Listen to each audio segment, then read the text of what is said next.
My daughter's scream shattered the morning calm. We were halfway to school, radio low, sunlight spilling across the dashboard, when she gasped, "Dad, we have to go back, now!" Her voice wasn't childish, it was urgent, hollow, like she'd seen something I couldn't. I asked her why, but she only shook her head, tears flooding her eyes. "Please, Daddy, just go back." Something inside me, an instinct I couldn't name, obeyed. I turned the car around, the tires screeching against the empty road. Every second stretched thin. When we reached the house, the silence outside was wrong. The wind had stopped. The neighborhood still. My hands trembled as I unlocked the front door. The air hit me, thick, chemical, sweet. Then came the sound. Not crying, not movement, just a faint mechanical hum.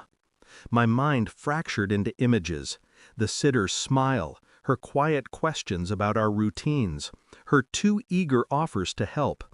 And my baby, alone inside. The nursery was spotless, too spotless. The crib was empty, the window open. Curtains fluttering like something had just escaped. For a heartbeat, I couldn't breathe. Then I saw it, an empty bottle on the floor, formula, unlabeled, and a faint ring of white powder around the rim. My daughter's small hand gripped mine. "She wasn't nice, Daddy." Her words cracked me open. I ran to the kitchen. The sitter's bag sat on the counter, unzipped, careless.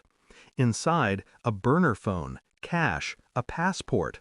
Different name, different face.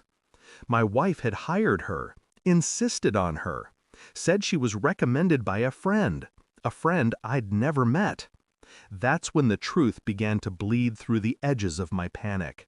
The calls she took in the other room, the sudden trips, the new lock on her office drawer. None of it was coincidence. The betrayal didn't just sting, it hollowed me. I didn't call the police, not yet. I'd spent years building a quiet life, burying what I used to be. The kind of man who could read lies in a heartbeat. The kind of man who'd once been paid to find people who didn't want to be found. That night, after I put my daughter to bed, I searched. I cracked my wife's phone back up. Hidden files, encrypted folders. One message opened like a blade. "Once he's gone, the insurance pays double. Make it look like the sitter's mistake." I sat there, still as stone. The baby was never the target. I was. Every night after, I moved carefully, studying her eyes when she spoke, counting the seconds between her words. I noticed the way she lingered near the baby's bottle before handing it to me, the subtle way her tone shifted when she mentioned the sitter. I gathered everything, screenshots, timestamps, her financial transfers, her burner card linked to offshore withdrawals. Each detail was a piece of her betrayal. Each discovery, a quiet incision through the remains of what I'd once called love. 3 days later, I confronted her. Not with words, with evidence. I laid out the photos, the account statements, the message chain. Her face drained of color. She whispered, "You don't understand." "I understand enough." She trembled. "It wasn't supposed to happen like this." Her words echoed, meaningless. When I told her about our daughter's sudden plea that morning, she froze. "She knew?" I nodded slowly. Children feel what adults try to hide. She collapsed into the chair, shaking.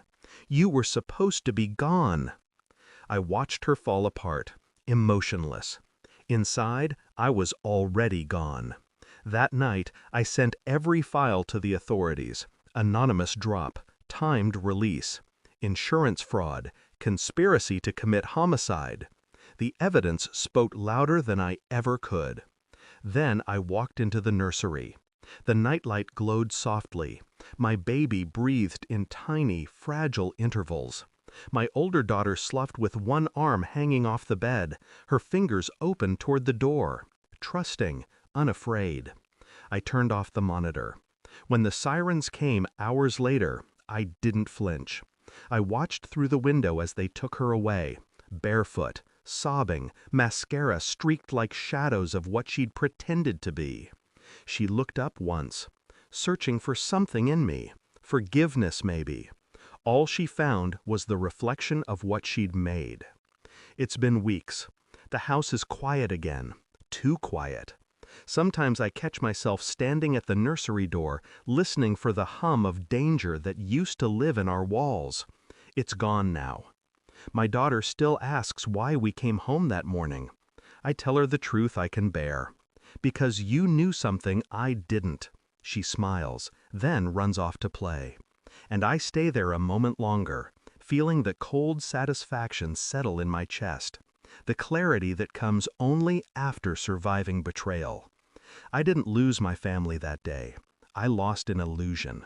And in its ashes, I found something rarer. Control. Thanks for watching. Don't forget to like, share, and comment. Subscribe now to Cheating Stories Insight World for more amazing stories.